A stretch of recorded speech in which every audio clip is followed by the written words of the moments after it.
I've recorded, 4 videos now? 5? About everything wrong with modern SpongeBob.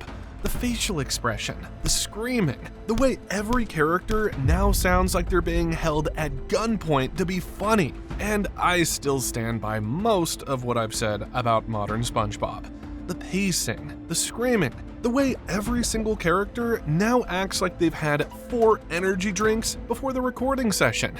Yep, I still stand by that. But while I was watching some of Season 15's episodes, it made me realize that I was wrong about a few things, because I've been kinda, lumping 2 different things together this whole time. And once I separated them in my head, I had to admit, okay, fine. On this specific thing, I was wrong. And specifically, I want to talk about Jeffy T's Prankwell Emporium from Season 15. So the premise for this episode is actually pretty simple. One day, Squidward got a visit pretty early in the morning. And of all people, it's Squidward's dad who came to visit. And yes, Squidward has a dad. It's not a surprise. His name is Jeffrey Tentacles. What's surprising, on the other hand, is that, if you asked me, is this his debut on the show? The answer would be yes and no. There are at least 4 appearances of Jeffrey in all of SpongeBob history. The more recent ones showed up in Camp Coral, and he had a brief appearance in Mamageddon. Aside from those, there are also his portraits from the comic books, and a few random jokes every now and then. Squidward's father never hugged him. And if you noticed anything, it is that all 4 appearances have a different design every single time. Because I guess someone in the office couldn't remember they've made an episode with Jeffrey a few years ago, so they just told the animator, hey, go make a new one. Also, I'm not burying the lead on this one. Jeff Tentacles in this episode is voiced by Henry Winkler. You know, the Fonz. They got the actual Fonz to voice Squidward's dad. That alone should tell you somebody on the production side was treating this episode very seriously. Greetings! You strike me as a man with a healthy sense of humor. Anyway, Jeff shows up at Squidward's door disguised as a salesman, trying to sell some pranks gadget, like chattering teeth, snapping gum, the whole bit. But Squidward sees through it pretty quick because, well, there's no one who knows him better. And it would later be revealed that Jeff isn't just some random door-to-door salesman. He's the guy who runs an entire prank emporium, which means his whole life is about gags, something that you would expect the least from Squidward's family.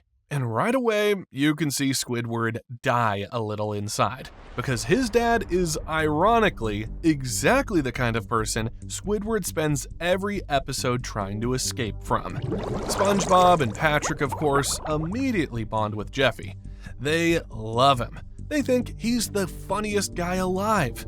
Jeffy is feeding them setup after setup, and they're eating it up, while Squidward just has to stand there and watch his nightmare unfold in real time, in his own neighborhood. Son, use this squirting flower.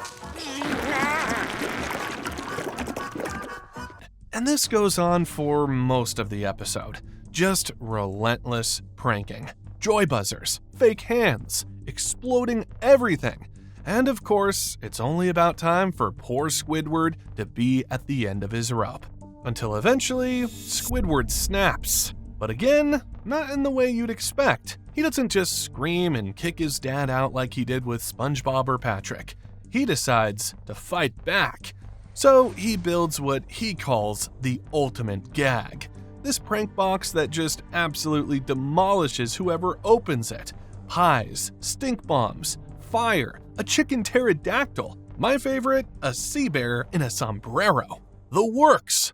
Jeffrey opens it, gets completely destroyed, and instead of being mad, he's proud. Because Squidward apparently takes after him after all.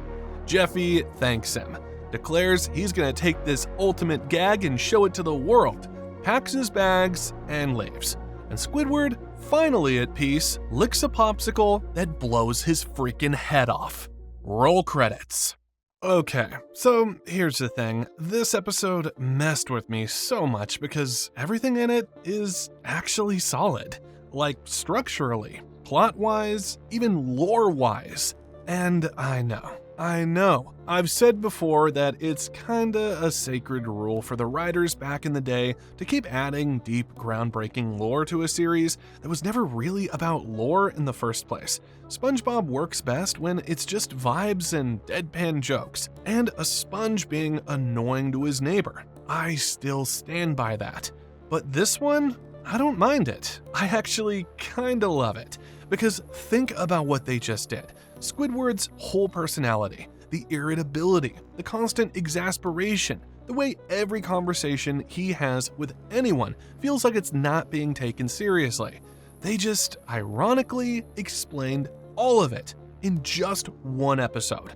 His dad is a prankster, someone who turns everything into a joke, which means every interaction, every greeting, every casual moment could be turned into a bit.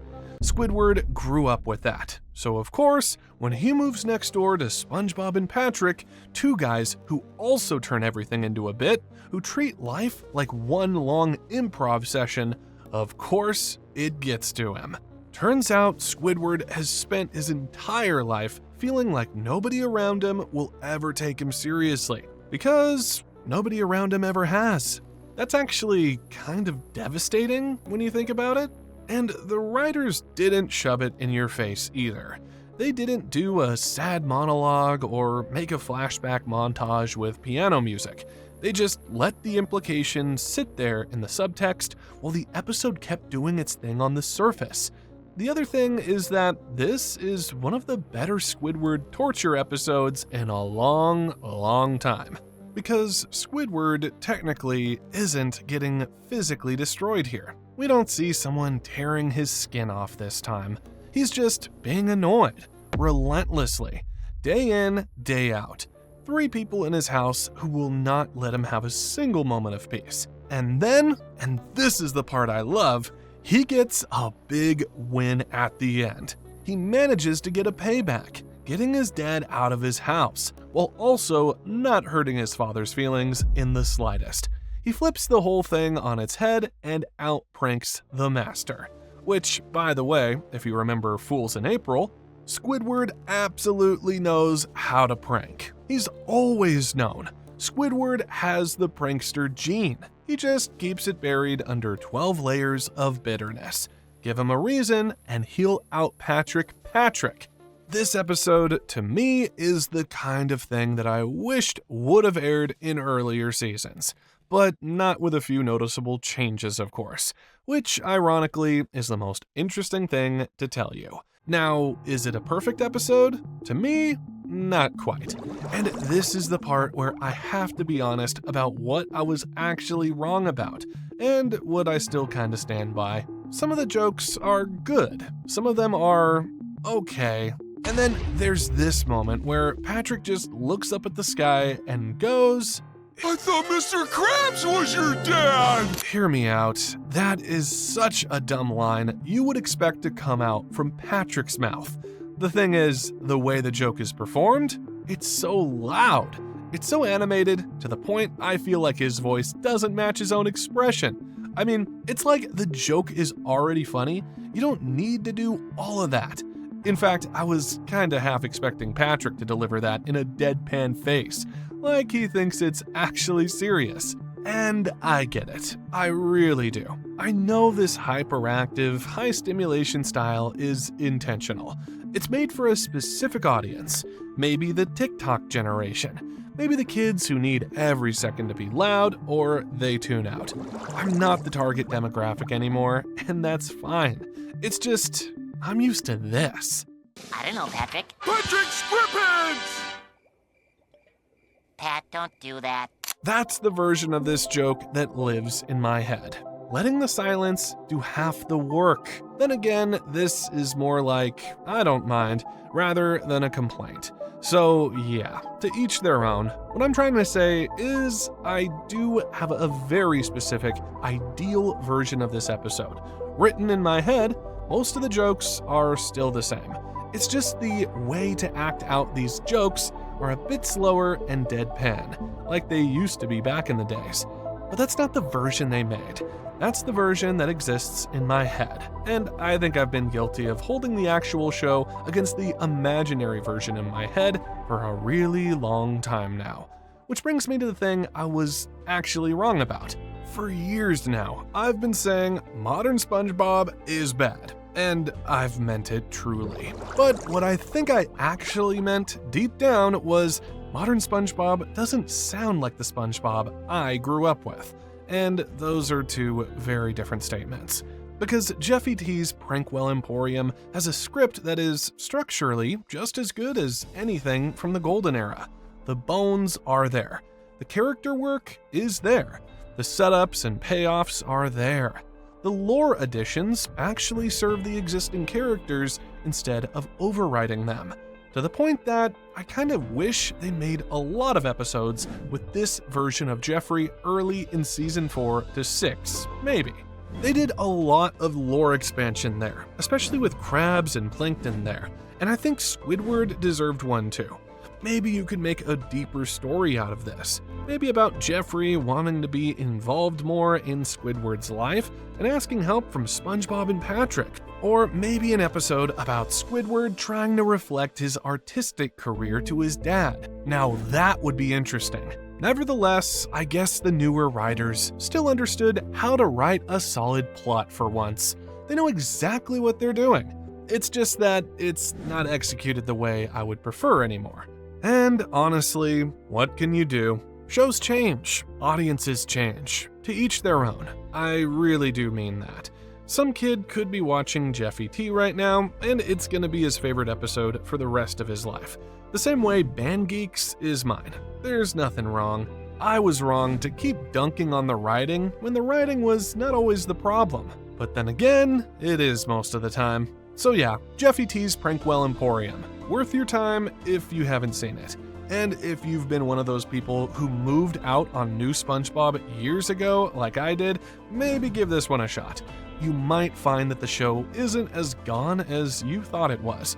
And actually, that point I just made about the delivery being the real issue and not the writing, that ties pretty directly into what I was talking about in my last video. If you saw the one about how classic Patrick would absolutely hate modern Patrick, you know what I'm talking about. So if you haven't watched that one yet, go check it out after this. I think they pair pretty well together. This video is kind of the optimistic version of that one. That video was me explaining what got lost. This one is me admitting that not everything got lost, just a specific part of it. Anyway, am I being too generous, or actually not generous enough? Did I just write a 10-minute video to admit I was kinda wrong about one thing? Probably, but I think it was worth saying out loud. I'll see you in the next dive.